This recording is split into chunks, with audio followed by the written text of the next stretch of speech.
We met at Baylor Dental School in Dallas. She approached me at the end of the day, close to Christmas, and invited me to their after Christmas party. I got there for the party and thought it was our first date, and there were a whole bunch of people there, and she had a date. I'm sorry. So then he finally asked me out, and we went to a Cat Stevens concert. And then afterwards, we ate at Denny's. And she ordered the most expensive thing on the menu, so I knew this was good. Downhill from there. We lived in a neighborhood with 14 children, and our 3 were part of the 14. And Ginger Moker was one of those. And so she and I became best friends, held each other accountable, and made each other better parents. So it was so awesome to have a friend who believed in the same things and felt the same way about parenthood. I think because we stayed so involved, it kept our kids out of trouble. And I think the kids have really picked up on that, and now that they're adults, they really are servants also. You know, they really love to serve. Who would have ever thought we would have had 15 grandchildren with 3 daughters? Never. Right. So, It's like, hey, honey, how many kids you want to have? Oh, let's have 3. How many grandkids? Oh, how about a dozen?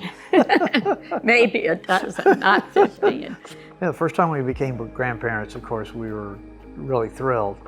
One of the things I remember is one day I was talking with a patient. She said, the thing about being a grandparent is, you know, when you're a parent, you wonder, are they going to grow up and be a doctor or a lawyer or teacher? You know, what are they going to do? And, you know, am I doing things right? Am I going to, you know, take care of them right?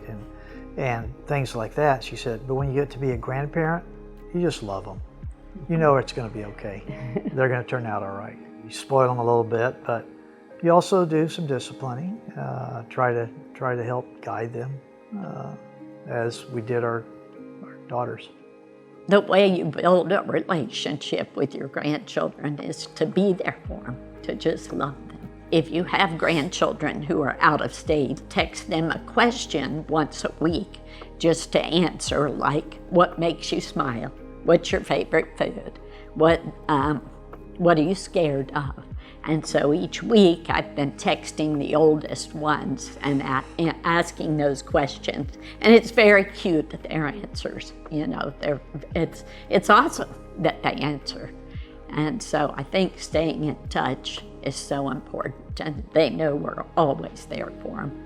I go to every baseball game, every softball game, and we always vacation together, which is a little overwhelming because there are 23 of us with the husbands and wives, but we have a blast. One other thing I wanted to share was that I pray for my grandchildren by name every single morning, and I pray for them to grow closer to each other and closer to God. And I pray for God's protection for them because there's so much craziness in the world, and so you know, it's not easy, but I think that our tight bonds really hold us together. The other thought I have is grandparenting, you begin to realize that there are families and there are children that don't have some of that nurturing. There's opportunities within a church environment where the church then fills in some of those otherwise missing parts.